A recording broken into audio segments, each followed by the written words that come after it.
You know, over the years of being an entrepreneur, one of my very favorite things about it is the relationships that I get to build along the way with other like-minded Christian women who are in the same space, doing the same thing in the trenches. They get it, they understand, and having conversations with those women they're special.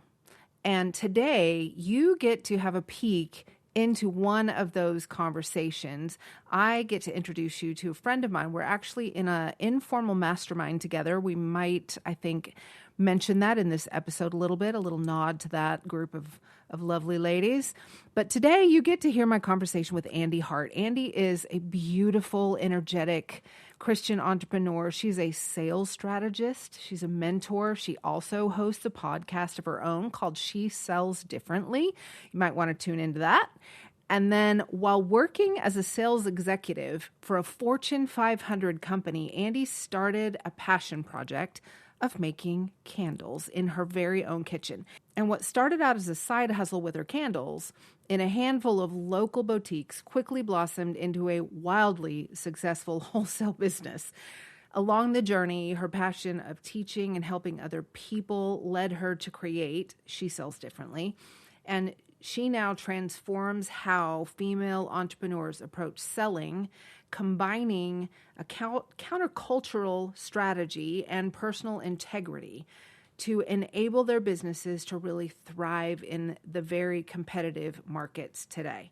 Andee has been able to work with women all over the world to empower them to overcome sales anxiety. Hello, anybody identify with that? Sales anxiety, and to grow their businesses with the integrity and grace and humility that she just exudes from every pore of her being.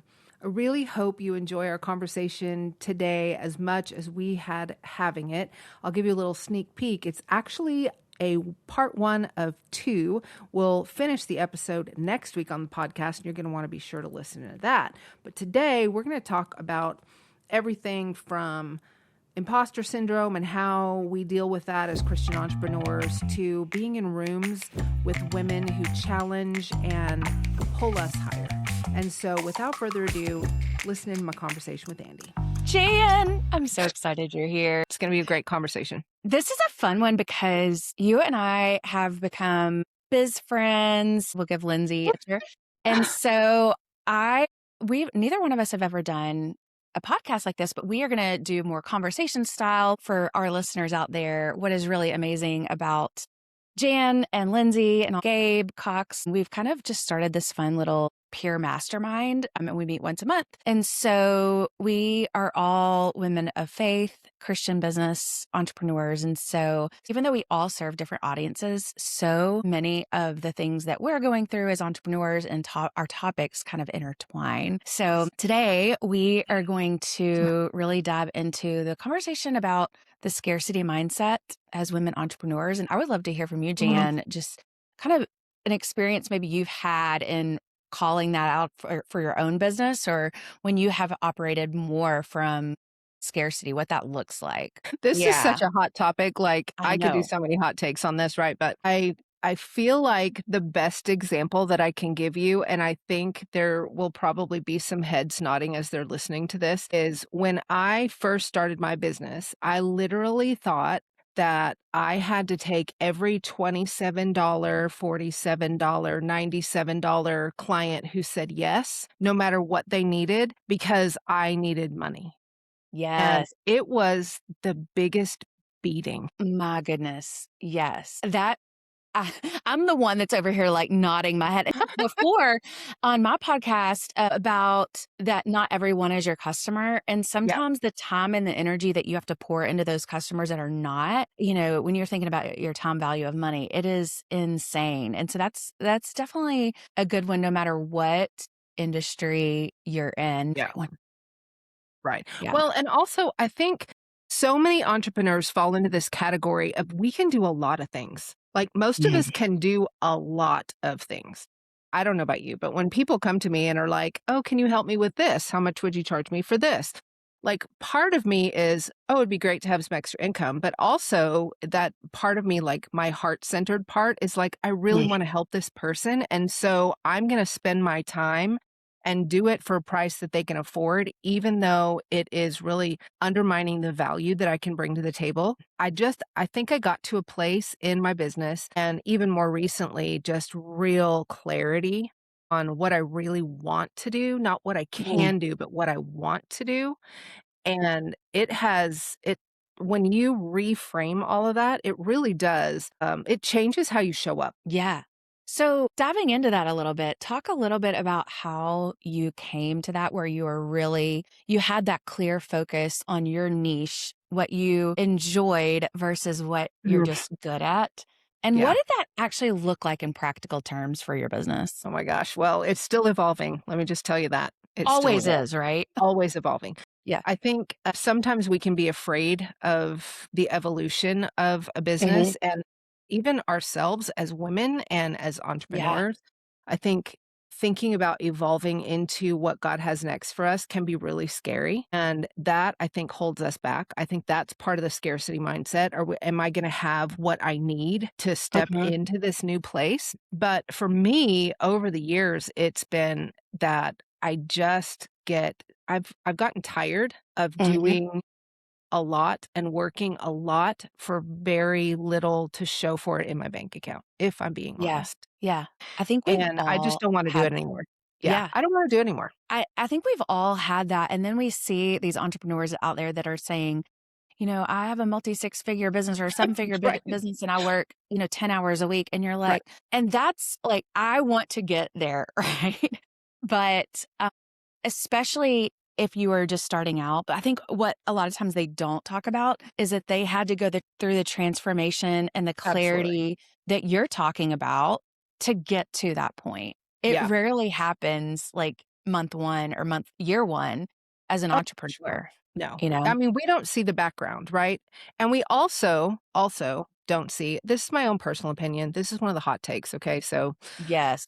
if you're not a regular listener to the Marketing Without Socials podcast, you probably don't know this, but I'm a little bit hot take queen, We and love some hot takes. Let's okay, bring good. it. So here's my thought. When somebody says that they're making multiple 6 and 7 figures and they're only working 10 hours a week, not only has it taken them a while, in my opinion, to get there, but they also have a massive team of people doing all of the other work that they're Mhm. not doing.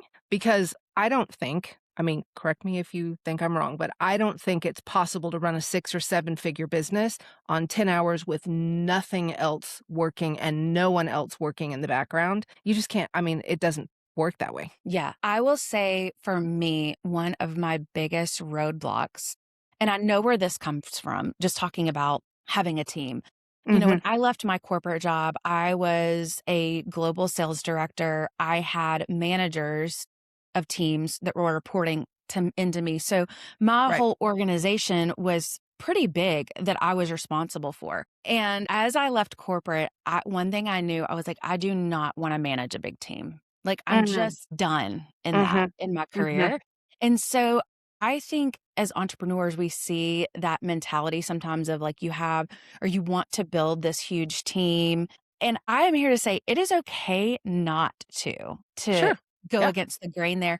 And it's taken me a while to even find, I think that's one thing that's held me back a bit. To your point, is not outsourcing like I should. Mm.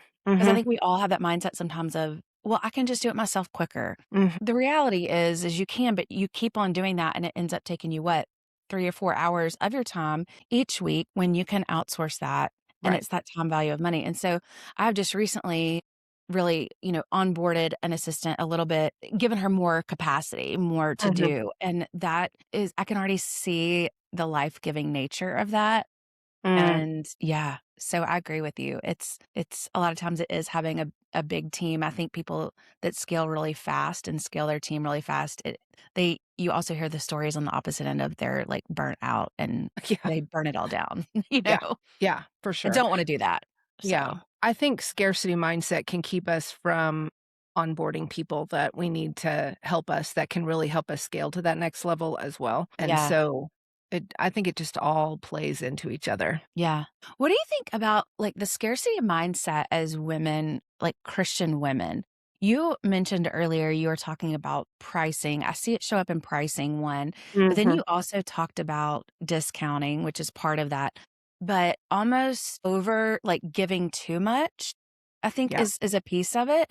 And so what are your thoughts? Like, are there, on those ways that the scarcity mindset shows up? And how do you get to a point where you overcome them? Girl, if you can figure that out, you let me know. Yes, the question we want to answer. Yeah, yeah. If you're listening and you know the answer to that, will you please write in? It's for sure not easy. Yeah. I think it's a constant battle. For me, I have really over the last few years, I think just like little backstory that plays into this is I've lost both my parents in the last 4 years. And going through life events like that forces you to take a step back and really ask some really hard questions. Like when my mom passed away, I realized that in going through all of her things, she'd never been outside the United States. And I'm Mm, like, I'm not gonna do that. And so the next summer or the next fall, my husband and I went to Scotland and England and all the places. I'm like, I'm not. yeah. And same with my dad, when he passed away, it forced me to step back and look at my calling, Mhm. not just what I was doing in the world, but what I was called to do. And that just has been within the last year, really the Lord speaking over me. Look, I have carved you into something that was made to do a purpose and a plan. Mhm. You are here to fulfill that purpose and plan. And you can lean into me and ask me for direction and guidance and then step into that, or you can continue playing small. Ooh, that is like the soundbite right there. Like, Mm, continue playing small. yeah. I like that just gave me chills because when we think about scarcity mindset, so often we get it confused with scriptures, Yeah. and some biblical principles that are they don't correspond with what God has for us. We talk Mm, about humbling yourself and we talk about serving others. And there is such truth to that as a Christian. But I also believe that when we make little or play small of the gifts that God has given yeah. us, what we do is we rob others. We rob ourselves, we rob others of getting to experience a beautiful gift that the Lord has, a way to serve them through our gifts. Mhm. And guess what? You can still charge someone and serve them well. You know? Yeah. And so I think I love what you said about playing small because I think that's going to be, at least for me, an all my life battle. But I just think about it in terms of it really does not glorify the Lord. And it certainly hides my gifts that he's given me from others, you know? Yeah, I feel like specifically when you're talking about Christian women that struggle with the way that the world thinks we should think about money as a Christian and the humility and the vow of poverty almost Yeah. that some people think we need to take, or you can't have too much money because that's sinful. Well, it can be, but Mhm. also having very little money can be sinful depending on your heart posture and how you're dealing with that with the people around you, right? But I look at even in Jesus' ministry, there were very wealthy women, Yes. some of them business women who funded his ministry. So if we as Christian women entrepreneurs are not living into the calling that God has equipped us for and has purposed for us to do in life, are we not able to fund ministry that he has called us to fund because we don't have the money for it? Yeah. And I think it's interesting that concept of money. First off, it's the love of money that is the root of Right. evil. It's not money in and of Not itself. money. And Yeah. so, if we can actually look at money as a resource and a tool that the Lord has given us, then it really is a game changer. And I think you were talking about women in scripture. I think about Lydia, Mhm. who was one of the first female leaders in the first century church. And she was a seller of purple and, like, I mean, that was an expensive, like, if you look at the culture and the time, that was a very expensive commodity. Mhm. Purple, like just the dye and The everything dye, that it yeah. took to go into that. And I think about that. She was, I mean, it obviously doesn't talk fully about her wealth, but she was not poor. And No. she opened up her home and was a leader in the church. And I just think about what if she had played small? Mhm. Yeah. What if she had diminished her gifts? What the ripple effects that that would have in the church is sometimes mind-boggling, you know? Yeah, for sure. So, yeah, so much about just that topic of money. That that might have to be like a whole episode in and of itself. But let's talk about like over giving because you mentioned that at the very beginning and you Mm, said, you know, I want to, you know, offer something and over deliver or something that they can afford because that's kind of getting into pricing. But I think sometimes even in our offers, whether we're selling products or we're selling services, we can tend to over deliver and it actually causes confusion. And we do it out of like a posture to be generous, but it right. can cause confusion. And I also would love your take on this. I think it when we sometimes give things away for free or over deliver, we rob the person, our client or customer, of the opportunity to have an investment and to own it, to own what they're learning or Mhm. own something more. And I think that that's an interesting concept. I would love your thoughts on that. Yeah. So I think that, I mean, we as believers are called to excellence, right? We should Amen. never show up in the world with anything else but excellence. And I think that has to trickle into your business. But in my mind, there's a difference between serving someone with excellence and giving too much. Mhm. You know, we can Yes. ride that line a little bit. And so I think we just have to be wise and we have to ask when we're creating our offers and when we're creating our pricing. We really have to sit with the Lord. And I don't know about you, but I'm just going to be honest. I don't know how else to be that I don't always do this. I don't Yeah. always sit with the Lord and say what needs to be included in this offer. What does my pricing need to be for this product? It's a lot of times me just on autopilot doing the thing. And I think that's where we can get into trouble because he promises that he's going to guide our steps. Mhm. And I feel like the verse that really I always have a verse of the year, and the one for 2026 for me is seek first the kingdom, and then everything is gonna be added, right? Yeah. Seek first, then he adds. It's not he'll add and then you get, right? And Yeah. so it's even with the small things like products and pricing. If we're seeking him first, then he's gonna give us the wisdom that we need in order to come up with what we're supposed to be doing, and then you go out and you do that with excellence. How Yeah. do you do it in your business? Well, I wanna say this first. I struggle too with Mm, often and I had this conversation several years ago with a fellow Christian entrepreneur about really putting everything before the Lord before you're putting it out in front of your clients. And I think it's easy sometimes to fall into the mindset that, well, it's just a small detail. And so it doesn't really matter to the Lord. And the more I study scripture and just am in the word, the more I realize that God cares about every single detail. And so that has really changed my thinking as far as like how I am praying over my business. mhm. And I feel like this is going to be this is just a daily challenge because sometimes I'm excited about what I do. I love what I do, but I want to dive right on in instead of slowing down in the mornings and spending time in the word and praying over my day, spending time in prayer, praying over the details of my business. Yeah.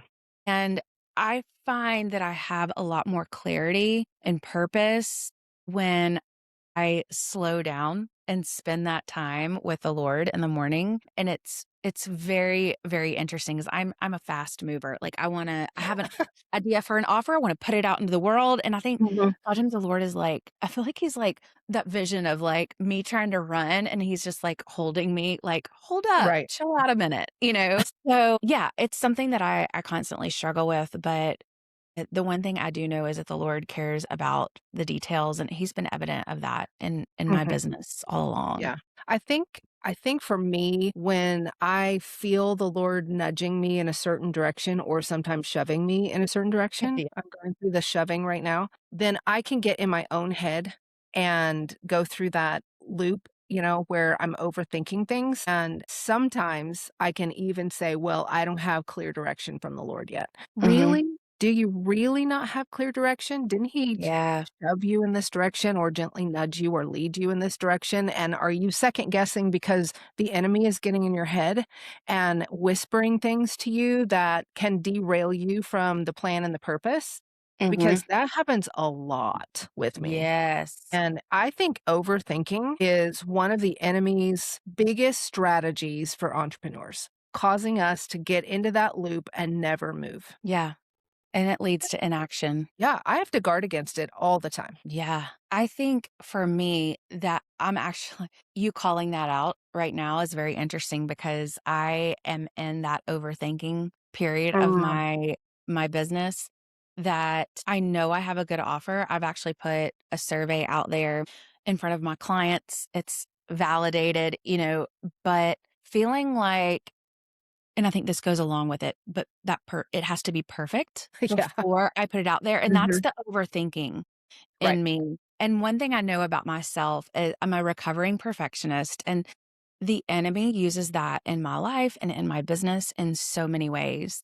So, to your point, instead of taking action, like imperfect action, and learning from that, I will just hold back until I feel like I have it all figured out. And guess what? You're never going to have it all figured out No. perfectly.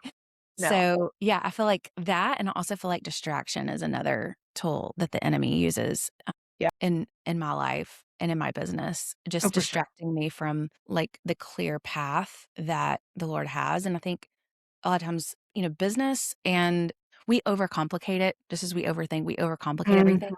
The thing that I have learned is that simplicity scales, and we are Mm. trying to go in all these different directions, and I Yeah. feel like the Lord has been saying to me, "Simple. You need to simplify," you know? So, Yeah. yeah, That's good. that perfectionism and distraction are 2 of the things that really get me caught? Yeah. So, let me ask you this question. Mostly it's for me. Like I said, I'm in an evolution process right now, and I have recently decided that the majority of well, let me back up. So, the majority of my income comes from one section of what I do. And Mhm, then I have all these little ancillary things that bring in income periodically, right? But it's the ancillary things that I usually have on retainer, which mhm. bring in like it's a steady income, but it's like a tenth of if I get one of Yeah, these but I have these on retainer. But these take so much time, right? The retainer things take so much time. yep, And I have recently decided that I have heard the Lord saying, look, I'm not calling you to this anymore. I'm not asking you to have the 10th so that you can have a steady income to make you feel good. I want you to do this and trust me that I'm going to bring the increase. And it oof, is scary, girl. fear, It is yes. scary. How do you deal with that in your business? So, first, I'll say that what you're going through is very normal. And I think we've all gone through it. And I think it is also a constant thing that we Yeah. have to go through. I will recommend a book. I'm going to look, I forget who the author is, but I may have talked about it on the podcast before. Here it is. It's not actually a faith based book, it's a business book, but it's called 10X is Easier Than 2X. And it's Oh. by Dan Sullivan and Benjamin Hardy. And I have read some of their books before. This book was probably one of the single most impactful books that I read. I think it was either last year or the year before, and I need to reread it. But the whole premise of that is exactly what you just said, Jan, about we spend so much of our time chasing after that maybe 2X growth. And Mhm. this is where I'm at in my business. I've been almost 3 years now full time, and I have 2X'd every year since I started. And listen, that's not a time I didn't start like I started from zero. Right, right. And so my point in that is that he's saying 10X is actually easier than 2X, and here's why. Because we spend all of our time on, like, all of, like, the 80% of work that is not what we've been called to do from Mhm. a Christian perspective, not what the Lord has called us to do. It doesn't align with like our best skill set or even Right. what we enjoy. Right. And so we ignore this 20%. And so he talks in and gives a lot of examples in the book about getting that 80% off of your plate, like ruthlessly eliminating it, Yeah. either, moving that business out or outsourcing it or whatever, so that you can focus on the 20%. And he gives case studies of when people do that, that's when their business grows 10x instead of 2x. Mm. And Yeah. it's Yeah. very countercultural to us because we think, oh, we do more, we get more. Yeah. But it really is, if you look at from a biblical perspective, of slowing down, doing what the Lord has called you to do, and you're actually spending less time working and you're Well, enjoying your work more.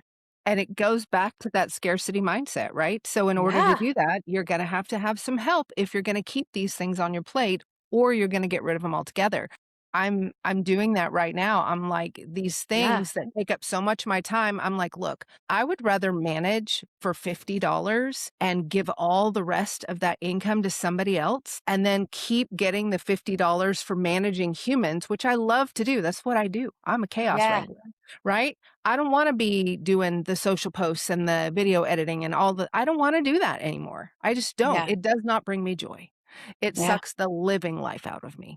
Amen. And but Yes. managing people and working with clients one-on-one, I love doing that. And Yeah. so it's like it's a shift that you have to make that is so important in order to do the 10x versus 2x. And I'm in the thick of it, and I'm gonna go get that book as soon as we're done Oh, yeah. talking.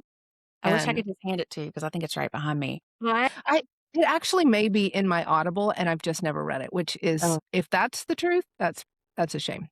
Well, I will tell you, it's probably one of the if you're anything like me, I love to underline, but Yeah. I will listen to books, but this is a book that has Oh, you so need much it. goodness in it that you're like, "Okay, I need to underline that," and, like, Okay. I'm gonna pull it out and reread it. But something that you said earlier, and it really is so true, is that there's so much fear in it because and I think that there is fear, or maybe I should say the word discomfort because it could show up Mm, differently for people mhm. anytime that the Lord is really asking us to grow. And I'm mindful of that because it can take a long time, sometimes years, to Yeah. get over that, to move, Mhm. and to take action. So yeah, that is something that I absolutely struggle with, but I also want to call out, he says in the book that this whole process of getting rid of the 80% is literally a like ongoing process. Wow. So it's not just like you've arrived. Right. Right. Yeah. Well, I think as you evolve, things travel with you and you're scaling one thing and then you move to the next level and you're just, there's still Yeah. things that Yeah. you're going to have to slough off. I think it's funny. We, I was in a mastermind a few years ago and the women in this room have more money than I like it. Mhm. Some of them, it blows my mind because I'm just not there yet. Yeah. Yet. But I one love of that you said yet. Yeah, but one of them in particular is, like hers starts with a B, and, she has so much money, and I got to go to dinner with her and just glean from her wisdom, like, just being in the space with her is incredible. If you've never had the opportunity to be in a room with women who are so far above where you are, I highly recommend it. It is Oh, 100% worth it, 100% worth yeah. it, but at this dinner, we were talking about the stuff that we were going through in our businesses and she said, I woke up this morning and my biggest problem was that one of my businesses lost $3 million overnight and I about spit out my water. And it just goes to show you that exactly what you were talking about, the same things are there. It's just on a bigger scale. Yeah. Right? So you're Yeah. talking about losing $300 when a customer or a client decides that they're not going to be with you anymore, or you're talking about when you're a billionaire, you're talking about one business losing $3 million overnight, Yeah. right? It's all the same. It's all there. I think, thankfully, the Lord grows us into each season that He brings us into, Oh, yes. and for that, I'm very grateful. Yeah. Something that it made me think of this analogy when you said being in a room with people that are more successful than you and, have been where you're at some point, but they have grown and they're past that and just how valuable that is. And I can't help but think about when I was in high school, I played tennis. I was not a great tennis player. Like, I will just throw that out there. But one thing I noticed is that when I played people that were better than me, I played better. And when I played people that were not as good as me, I would sometimes get beat. And I knew I was a better tennis player than that, but I would get beat because I was playing down to their level. And Playing so I think about that in the terms of entrepreneurship. It's like sometimes when we surround ourselves with people that are thinking small, our thinking is small, you know? And Absolutely. so I think that there's just such wisdom in really being around people that even if they're so far past where you want to be, seeing what's possible, you know? Absolutely. Yeah, totally agree. Well, friend, I hope you got a lot out of that. I know I got a lot out of it just having the conversation. I took some notes of my own. And like I said at the beginning, this is part 1 of 2. So next week, listen into the podcast where Andee and I get deep into a conversation about pricing. I don't know about you, but that's something that I struggle with. I think we as women struggle with that, but also we as women Christian entrepreneurs can struggle with that as well. So hopefully you will tune in next week for part 2 of the conversation. We'll see you then.